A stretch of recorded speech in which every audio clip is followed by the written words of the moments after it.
be brave? How can I love when I...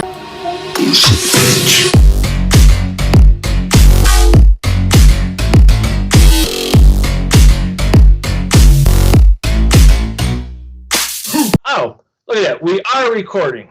Ladies and gentlemen, welcome today. I am your host, J-Dubs. This is JK'z Rewatchable Hour. As always, I have, well, she's currently on hold, but we have Miss Becky Cherwalk. To my right, depending on how you're looking at it, my wife, Jen. We have Miss Elaine Clark. We have Jackie Lynch, and we have George Muzzy. And there's a reason why we are doing this show.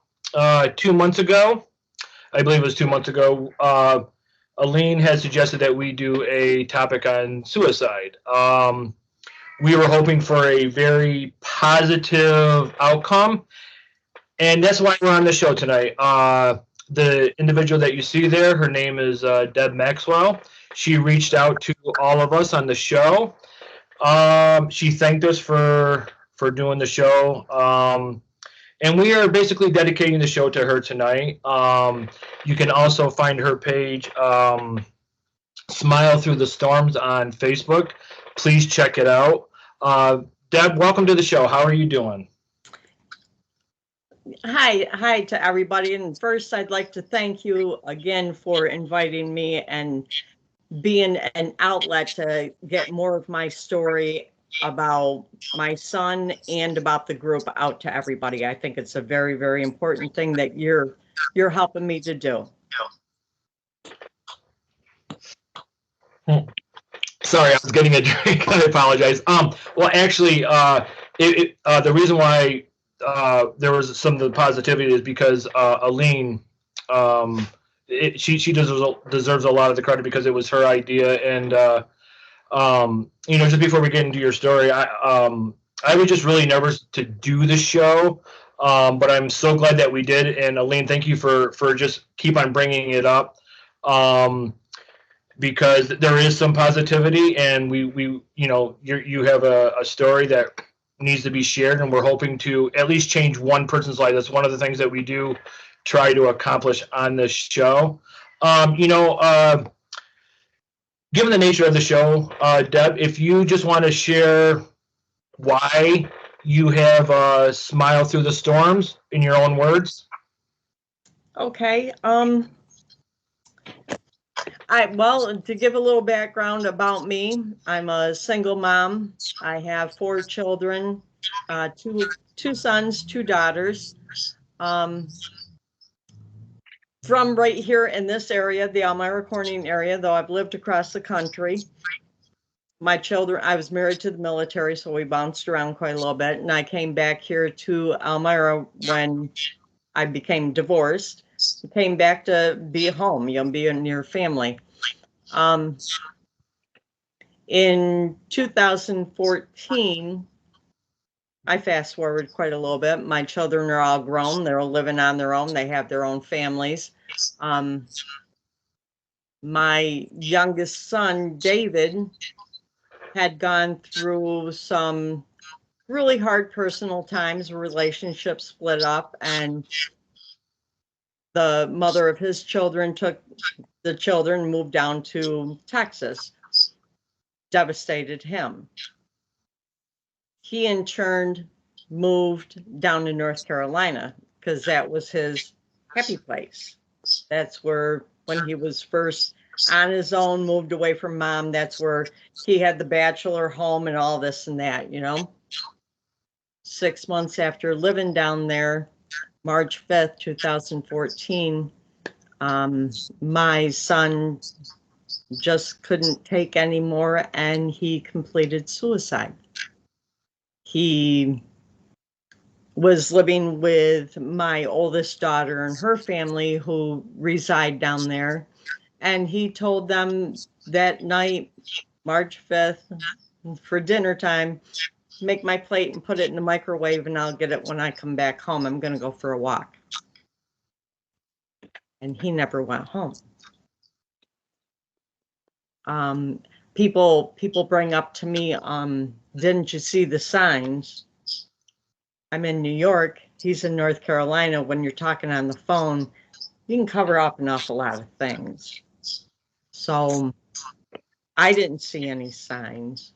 When I got the phone call that he had been located, because when he did go for his walk, they were not able to find him for almost 7 days. So they located my son on March 11th. I got the phone call on March 11th notifying me. And for the rest of that month of March, I was completely wiped out. I was a basket case. Don't remember a whole lot about it, though. I filled out paperwork and I went through all the motions of what had to be done. But yeah, it absolutely shatters your world. There's a line, and it's like before and after, because it's never the same again. When I finally started coming, the fog started clearing a little bit after some months. I attended a couple grief support, regular grief support here in Horseheads, and it's like, wow, awesome people. Amazing, absolutely amazing. Everything they did was heartfelt. But I just didn't feel, I didn't fit in. And I had one mom who was there, reached over and patted me on my hand, and she said, my son was diagnosed with cancer. I took time off from work being a nurse to tend to my son. Devastated her. Her son did pass away, but she said, I know why my son died. You don't know why. And it's like, wow, that. And I thanked her, I hugged her and told her, thank you so much for trying to understand, for trying to show empathy. And when I got home that night, I said, there's got to be some place for survivors of suicide to go to here within Chemung County. And there wasn't one, so I put one together. And we had our first group. It took a couple months, but we had our first group December 2014. And it's small. People don't want to come out. People don't want to talk about it. And for 9.5 years now, we have increased from 1 meeting a month to 2 a month. When COVID hit, we took it from being a face-to-face group to doing it virtually. And now we consider each other family, because when you become you're part of a group that you don't really want to belong to, but you're so doggone thankful that they're there.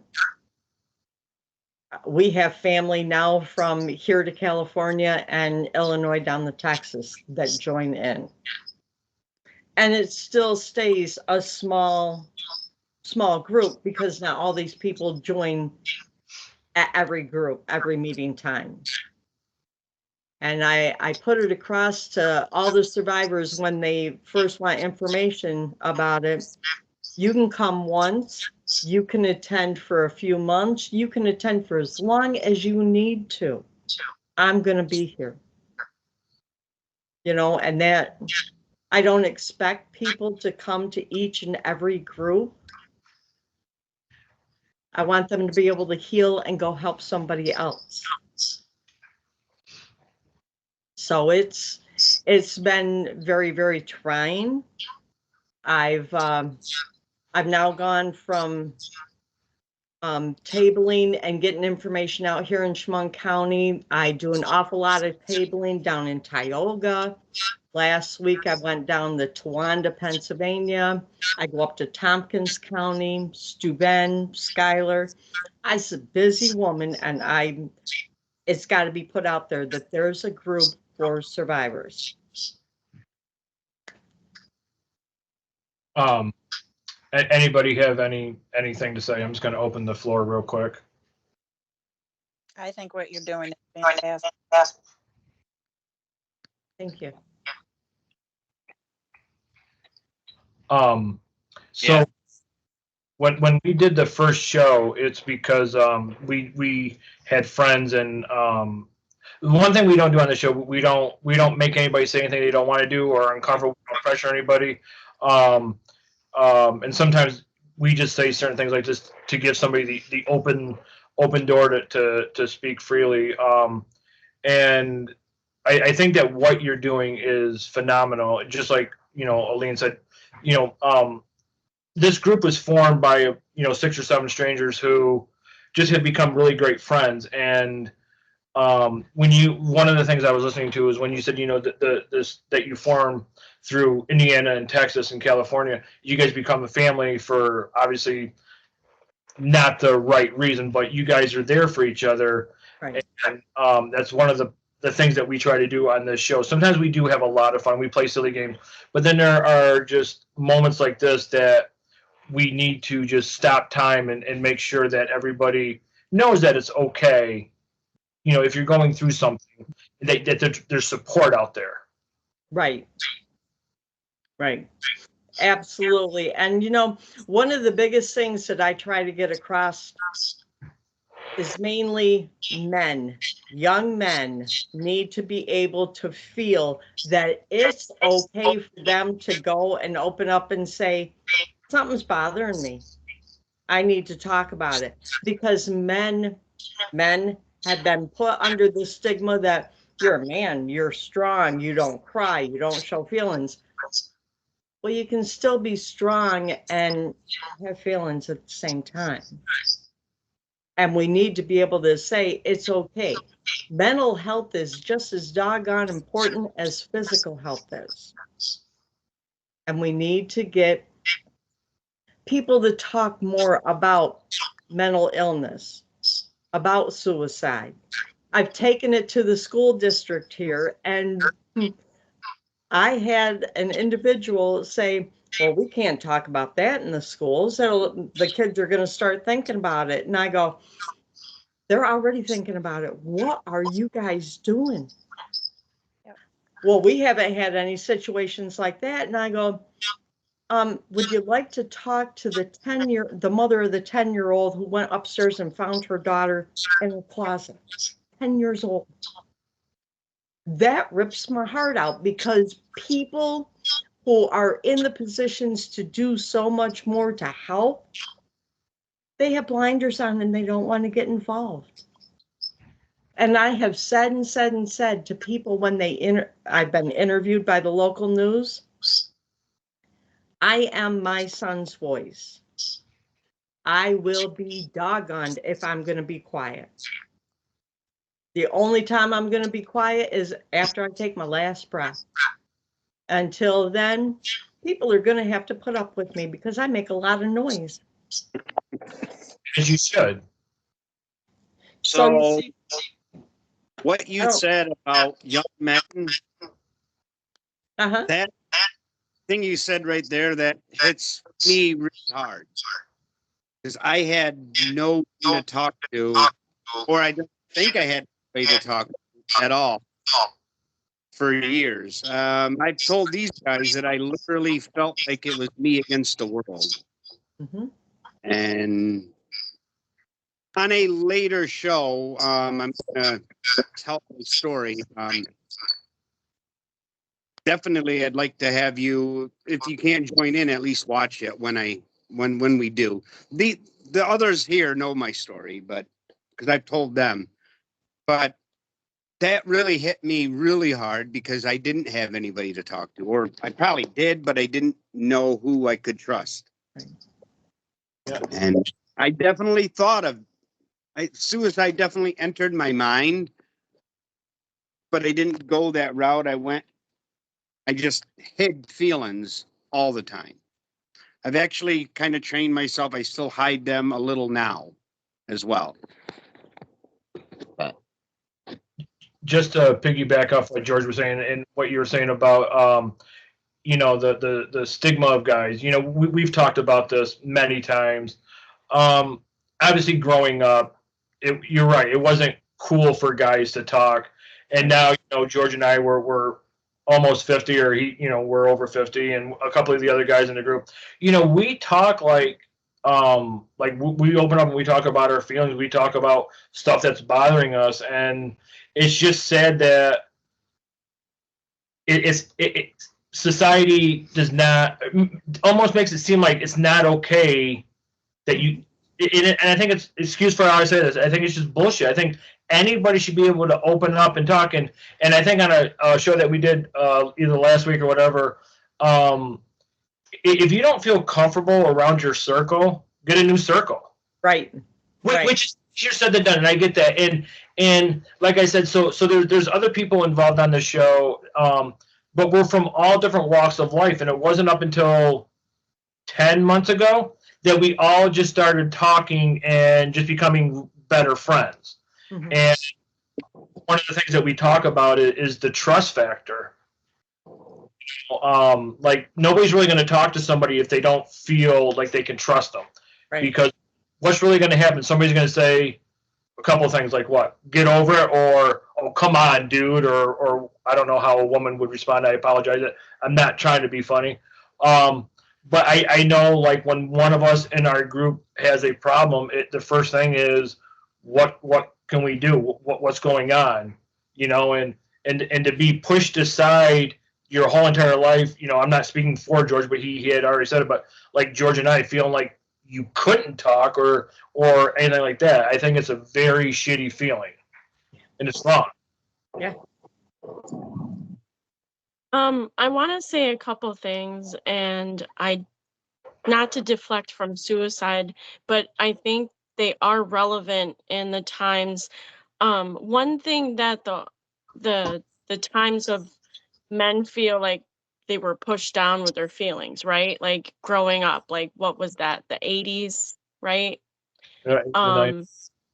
But one thing about that era, or even the 50s, 60s, or the 70s, most parents were up in your business, like in your room, in your face, constantly. Like some parents would, like, what are you doing? Don't leave the door closed. The door remains open. And if you were outside running amok, the neighbors across the way, the neighbors down the road would call your parents and say, this is what so-and-so was doing yesterday. Now the time is to where everybody minds their own business. Nobody gets involved. Everybody shuts their mouth. And it is like, I don't think that's what our society really needs. Right. Like now everybody shuts their mouth and they don't talk about nothing. And another thing I wanted to say was when it came to I think I lost what I wanted to say, but anyways, it's not about I think it was about the school. Oh, I know what I wanted to say. Sorry. It's not always that circle. Some of what I've learned in like workplace violence and the folks that come to work unhappy, that sometimes those workplace violence episodes, if your coworker is coming in and leaving and is upset and has that angry face, or if you come across somebody that looks upset and looks like they're angry, it only takes that one moment to like a switch, to be like that one person to say, hey, how are you today? Right. You don't have to know that person. They don't have to be part of your circle to actually make a difference in somebody's life. Yes. And it's weird how that happens. You don't have to know them, but when that stranger takes that 1 second to say, hey, how are you today? They taught that at the workplace violence because there were episodes of people that were coming to work and they were planning to do something at work because they were pissed off at whatever happened at work.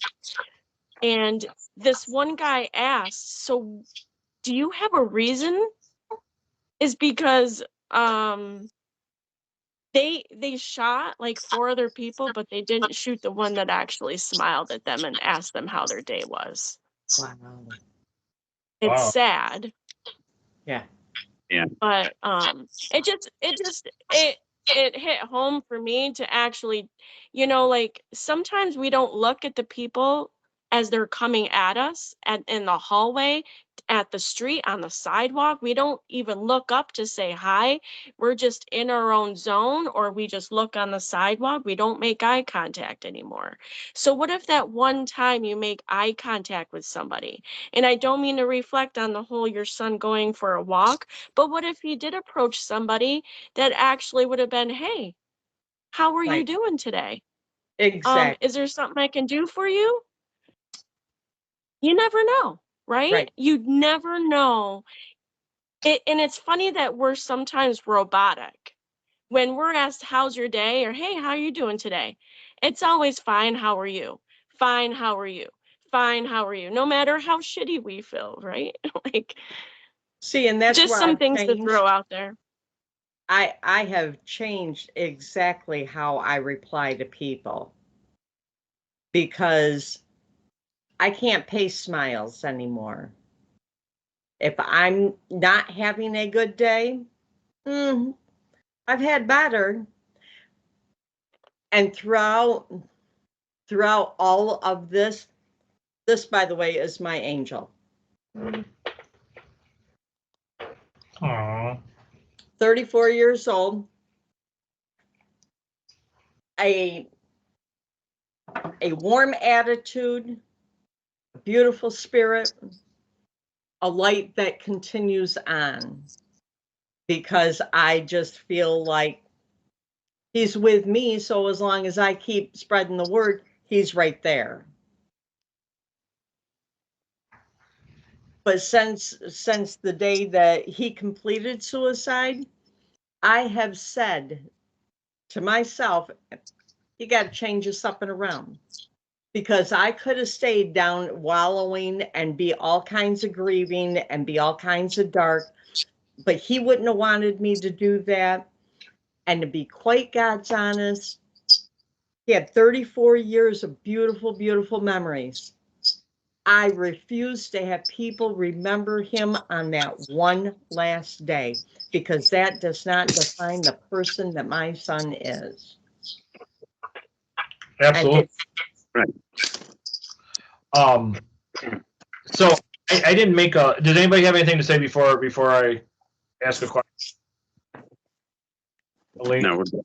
No. So obviously I didn't. We were just going to dedicate the whole entire show, but you know, when you had said, you know, ask you questions, you would appreciate it. One of the things that we all talk about is having the support group, and this might be, I might word it wrong, and I apologize. We always talk about how some people just, you know, are really insensitive and they don't understand grief. And I always say there's no timetable on grief.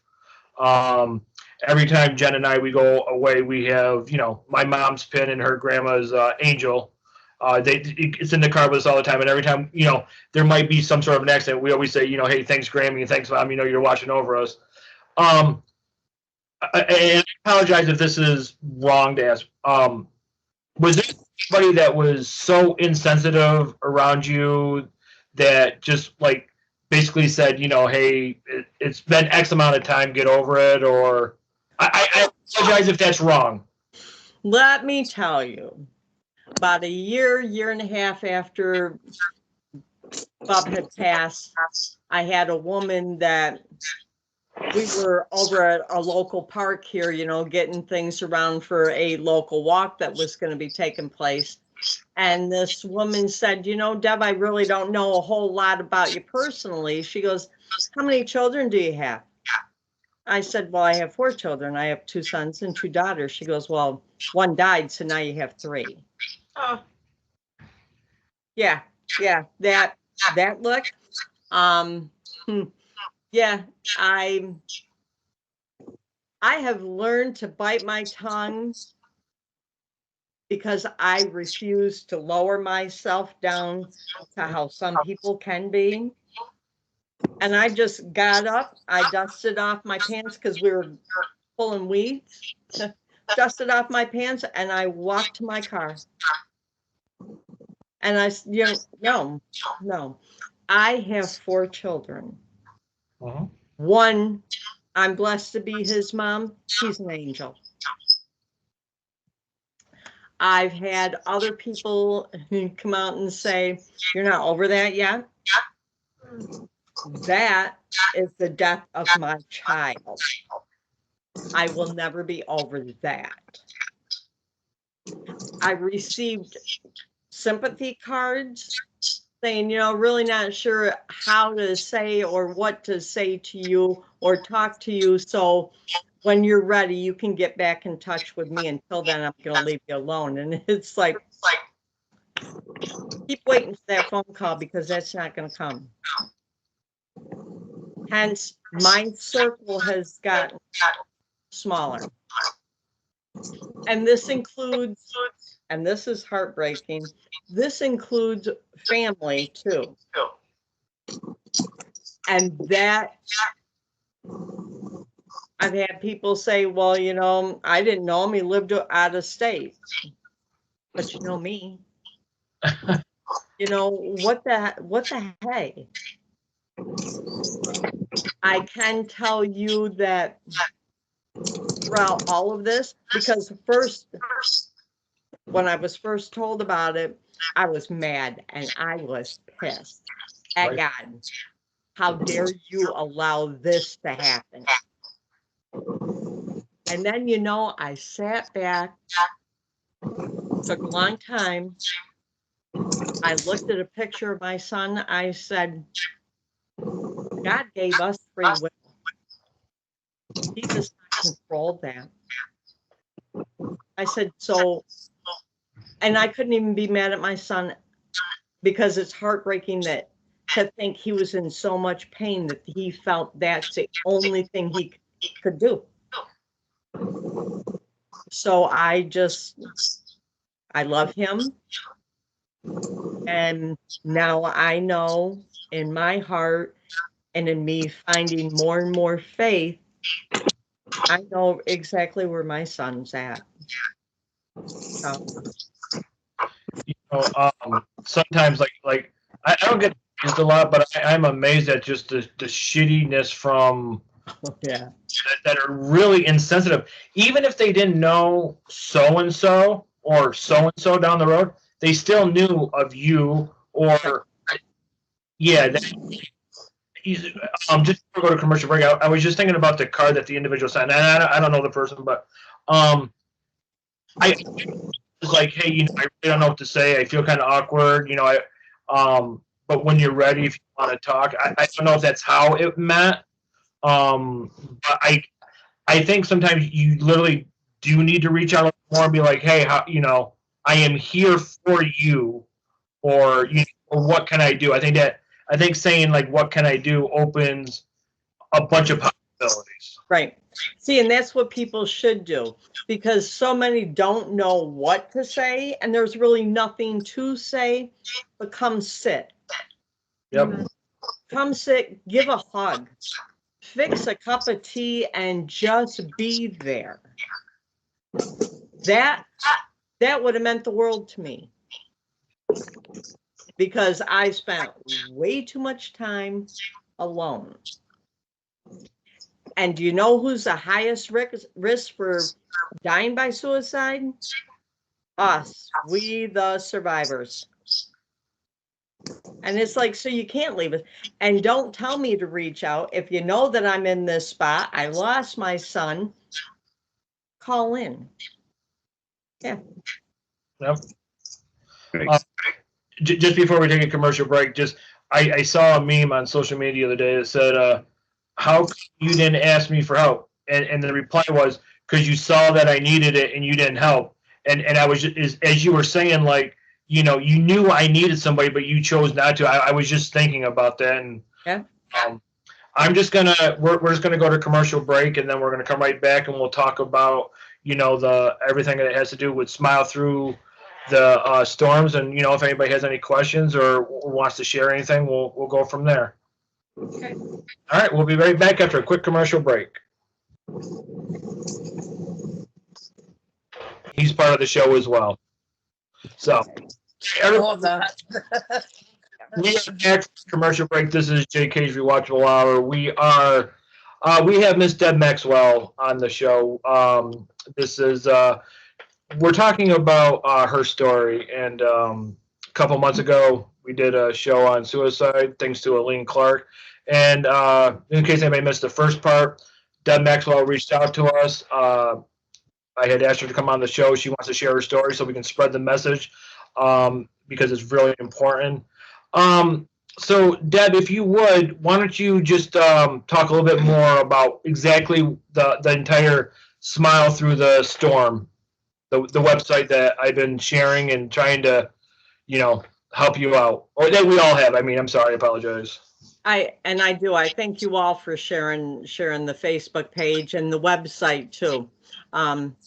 Because if there's anybody, any place that wants to join in on the group when we have them, because we come together the first Wednesday at 5:30 in the evening, and then the third Saturday at 3 o'clock in the afternoon.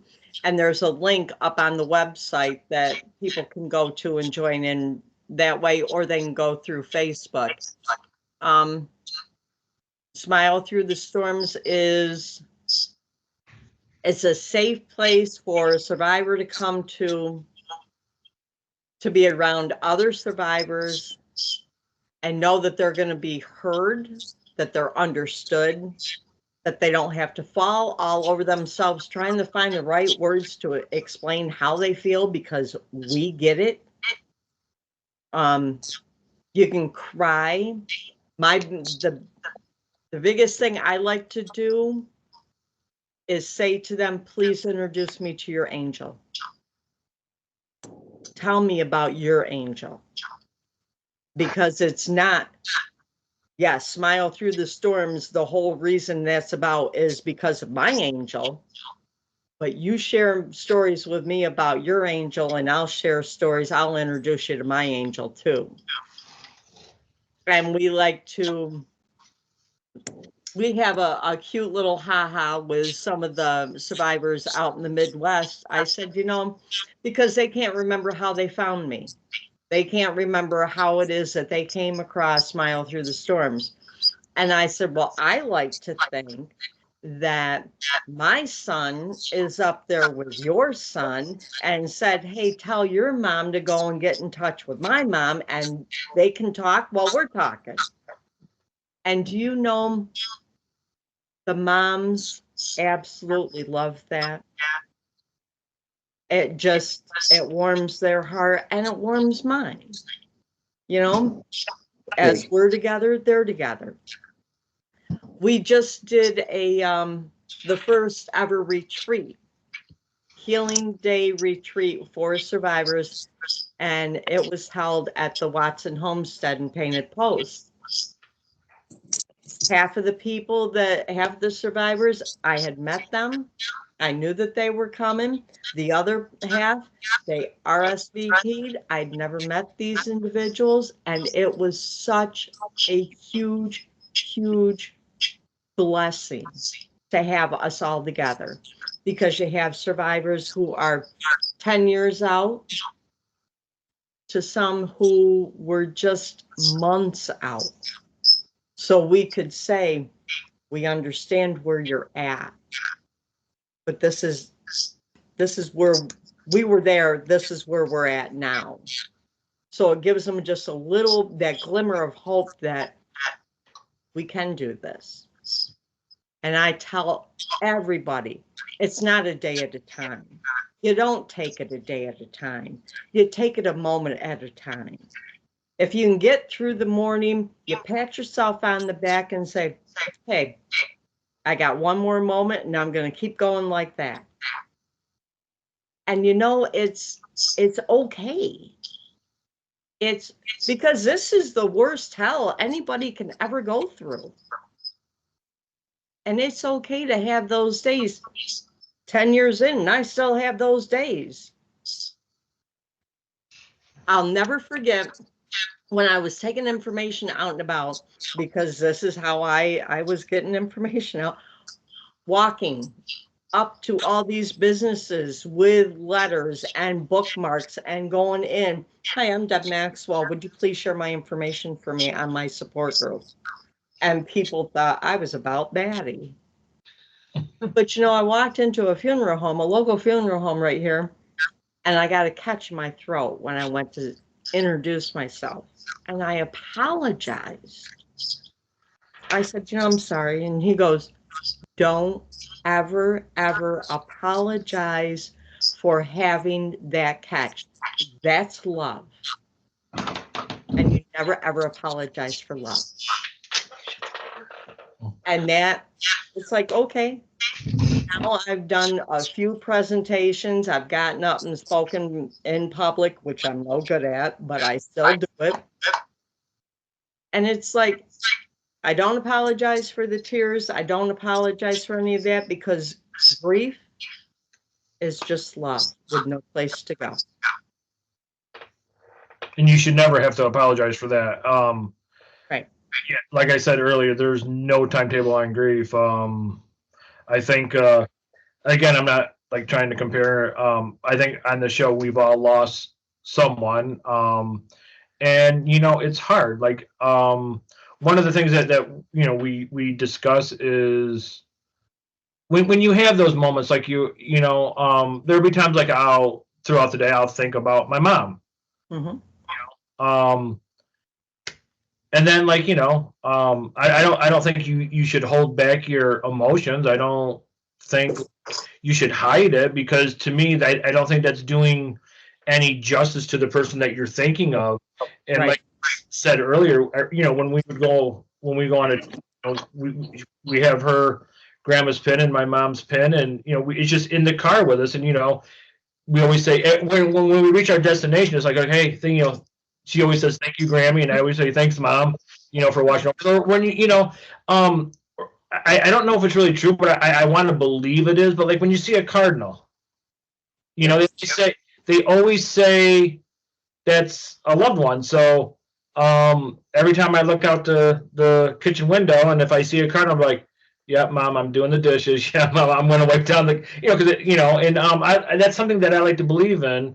But I don't think that you should ever hide your emotions or be ashamed or afraid or embarrassed. And anybody who says different, they need to like get their head out of their ass. And that too. And I've just said, you know, that they're blessed that they've never had to go through a loss that really makes them feel that way. You know, they're very, very lucky. Because I lost my father in 2000. I lost my son in 14, my mother in 16, my brother and my sister both in 20. Wow. And it's like, yeah, just a little bit, you know, but you keep going. And I don't take away from their memories. I just consider myself very thankful that I had them part of my lives. Yeah. Anybody have any questions or comments or story or anything to share? So obviously, as I said earlier, I didn't have any questions. But I just think as we go along, and just speaking from experience, I know like when I every now and again I'll bring up a story about my mom. That I'll share with people who obviously knew what I'm talking about. And I find that very helpful because, I don't know, I like sharing stories that we all do. Like when, like, do you do that as well? Yeah. I mean, about like you said, your son was 34. I mean, you think of a memory when he was like 9 or something like that, and Yep. And see, I have a family member that her son was 17 when he passed on. And she lives out in Arkansas. So we'll call each other. We just don't, because that's one thing about me and about Smile Through the Storms. My phone number is plastered every place. Somebody wants to talk to me, call me. If you're local, you want to come have a cup of coffee, I have this really cozy little room right here, and I love to just sit here and chat. But when we get on the phone, and like I said, she's in Arkansas, we're on the phone for a good hour and a half, 2 hours, and we talk about everything. I know so many things about her son, and she knows so much about Bob that we're two moms talking. We don't have that opportunity to have more memories made, but we do take the opportunity and the love to share what memories we have with each other. And see, that's Smile Through the Storms has a tree a pine tree over in Eldridge Park. It was dedicated. We have the plaque down there dedicated to the ones who are gone too soon. During the holidays, I put a post out on Facebook. Anybody who would like an ornament made, please let me know your angel's name and their favorite color, and we make an ornament. The first year it was just wooden angels because I wasn't real crafty, with the angel's name on them, and we hung them on the tree. The second year we did actual acrylic bulbs, and we had sparkles down inside. We had feathers down inside. The angel's name was hanging on a tag inside. It was tied with ribbon of their favorite color, and we had little halos on top. Those were placed on the tree. This last year we did, this one just took me. I had a survivor said, have you ever read the empty box prayer? And what it is, it goes on and on and on about, you can open up this gift, but there's really nothing in it except all the memories that I had with you. Mm. And I had that prayer printed on a gift tag, and the angel's name went on the back side of the tag, and a little gift was wrapped. Mm. And all of these were hung on the tree lit. We went from 12 the first year to 19 the second year. Last year we did 31 angels. And we have a little, I call it a little ceremony, because we say each name and you're not forgotten as we hang their ornaments. And then we say a prayer to watch over them and us, the survivors. And it's survivors, local survivors, that we get together and we do that. After the holidays, I go over and take the ornaments off, let them know yet again they're remembered. And then I send each and every one of those ornaments out to the families, so that way they have them because it's what they need. That's their angel. So yeah, it's right now we're kicking off our 7th toy drive. Each year, and you probably have already seen the flyer up on the Facebook page. Each year I ask the community, please donate a toy. Donate a toy. At first, the first year it was only enough toys that I donated them to the homeless shelter through Catholic Charities. And then it grew and it grew. Now we do the homeless shelter, Catholic Charities. We do Arna Ogden for their pediatric unit. We do Corning Guthrie Hospital for their peds. Even though they don't have a pediatric unit, they still have children there. Last year we had so many donations that we took on yet another delivery spot, and it was the psych center here in Elmira. And we estimated close to $800 worth of toys to each location. Wow. Yeah. Yeah. I would, as just everybody, I was listening to the whole ornament part, and I don't know, I found myself just getting lost just thinking about that, and I don't know, I kind of almost, I had to wipe a tear away. I don't know if anybody saw that, but like, I think that's really, I don't know, I'm not good with words sometimes. I don't know, I like that. That was like, it's almost like, and for the lack a better way to say it is like, you know, at least somebody cares enough to do something like this. And even though it might be an ornament, but I always say their name often and talk about them often. And I am just at a loss for words in a good way. I think that's how the word. I think that's just I don't know. There's all kinds of pictures from each year, not only for the toy drive, but for the ornaments also, up on the Facebook page. Okay. You know, it might take a little bit because I kind of post a lot of comments. You know, I try to make sure that the survivors know that those comments go right to them, that I'm here, this is why we do this.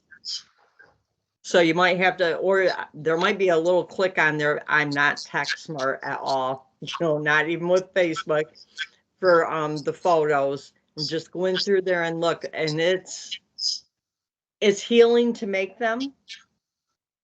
It's very healing to make them. And then it's even that much more so when I get to package them up and put them in the mail to send them to their families, because that's my Christmas. My Bub's birthday is the day after Christmas. Mm. So you see, for the first couple of years, I didn't do Christmas. It's like, nope, not gonna happen. And then I got thinking about it, and it's like he sits right here and he talks to me. You know, Ma, what are you doing? Christmas was my holiday. He was like a big kid. So I had to do something to turn that back up and around. So when I do the toy donation, I put on the crazy Santa hat. I've got on the goofiest elf shirt that I can possibly find. And I go about doing just that. And I know he's right there. I know he's with me. And it makes the holiday just a little bit easier. I love it. When I was getting my daughter's insulin pump ready there, and as soon as you said that date, my head jerked. That was the day my children were supposed to be born. I have a set of twins, and their father passed away that morning, the day after Christmas. Yep. So I had to wait another week before I could deliver them, because, you know, the doctor wanted to make sure that, you know, he didn't deliver them that day. And that just, you know, that first year was hard, especially because, you know, the kids were born January 2nd. So their first Christmas was, you know, one day before a full year for their dad being gone. Right. So it was rough, but I tried to make the best of it, no matter what. And so far we've done pretty well, and I'm glad that I can get through the day and not, you know, break down every single time. And like I said, I still have bad days. It comes in grief comes in waves. It's not 100% debilitating every single day, but some days it just something triggers me. I'm a basket case. Right. And I think a lot of that is, I mean, it was bad enough that he died, and then 3 months later, my father passed away. So I think all of that combined into one, so there was a lot. But I'm very glad you shared your story. I didn't really know any of it. I did join the group, but I haven't actually participated much. I will look more into that. And I am glad you're able to share that story. And everyone here is probably wondering why it was so quiet. Well, of course it's honey. I'm usually a lot more talkative, but today was a rough day for me. But we're getting through it, and I'm going to go finish this. But thank you so much for taking time out of your night to talk to us about this. It's really, people need to know that there's help. There's help, and there's somebody there who's going to listen. Thank Absolutely. you for I love having that. me. Thank you very much, Becky. So with what Becky was saying, I actually applaud you for coming on a show with a bunch of strangers who you didn't know, and you seem very comfortable, very relaxed, very trusting, which I very much appreciate and respect because like I had said, when we did the show the first time, I was really nervous. I obviously, I know of friends and I did have a family member. And I really did not know what to expect. And this is what I told the group, and I told my wife. I was so nervous because I was scared that it might get a negative response. And then lo and behold, this is a major positive outcome. And you are always more than welcome to join us on any show. We want to do everything that we possibly can to help you spread your word, spread the message. I'm just opening the floor to anybody who I didn't know if there was anything more that you wanted to share, Deb. Like I said, I was just prepared to let you just talk the whole entire show, but you threw me a little curveball when you said ask questions. Oh, yeah. You ask questions. That keeps the conversation going. Okay. But I also wanted to let you know that if you would ever like, I can reach out to a couple of the survivors that have attended group and see if they would want to join in and get another aspect about Smile Through the Storms instead of it being from my eyes, from theirs. Absolutely. What do you guys think about that? You guys good with that? You guys? Yeah. Yeah. Again, Aline, what we did 2 months ago, it was because of her topic, and because of her is why this show is coming together with Smile Through the Storms. So Aline, thank you for wanting to do that topic because as soon you all know where this is going to go. It's going to go on YouTube. It's going to go on Facebook. It's going to go on TikTok. It's going to go on Spotify. Just stop. And I'm not trying to brag about our show. We've had several people throughout the last 9 months leave a comment that said thank you for doing this show, or message somebody's and that was our ultimate goal when we started this, was to have some fun, some laughs, but we wanted to change the world, and that's why we're labeled Not Your Average Podcast. And on this show comes a lot of trust, a lot of belief, and we're hoping that when this gets uploaded and it goes out to 10 different directions, that even if we just touch one person and we change one person's life, Right. See, and that's one of the things that people don't seem to really. I attended an event down in Owego at the beginning of September because they have the Field of Fallen Soldiers there. And they do 660 flags in the front of their building down there, where the VA and everybody comes together, the government municipal building. 660 flags. They're not all standing straight. They're crooked. They're this way. None of them are laying down. They're in the ground. That 660 flags represents the number of vets that have taken their lives in 1 month. 1 month. And if that's not an eye opener to see that, and then for them to take it a step further, for every one, that one life touched 135 individuals. 135 people are affected by one passing to suicide. So figure up how many it is for 660 in 1 month. How many survivors is that? That's why it just like Smile Through the Storms, it's got to get out there because survivors need to know that we're here. They don't have to do it alone. What is it? What's the number? It's roughly 90,000. Yeah. In 1 month. And that's just, and I'm not saying just as a lightly statement, for the vets. That's not including all of the rest of people who die. Uh-huh.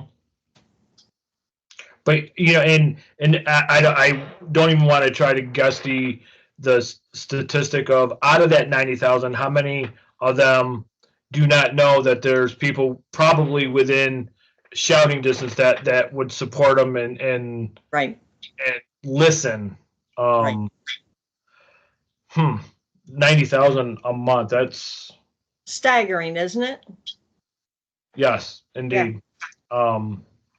So have we, I mean, I don't want to like never cut anybody short. Have we covered everything about your story just for this particular show? I mean, we can always, there's always time to do other, I just don't want to take away the importance of why we did this show. And no, I think that you opened up a platform so I was able to introduce you to my angel, let you know that why Smile Through the Storms was created, where to find the information about Smile Through the Storms,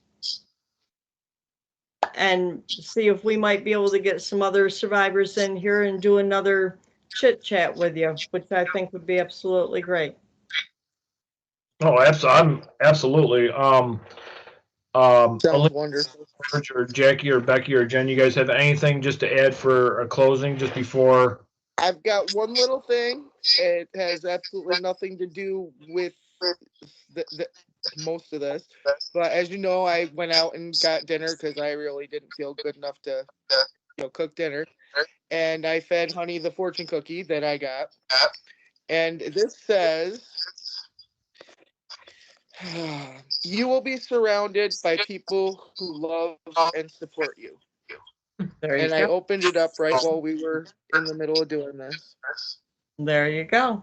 And I'm telling you, That's awesome. this group of people have made me come out of my shell a lot.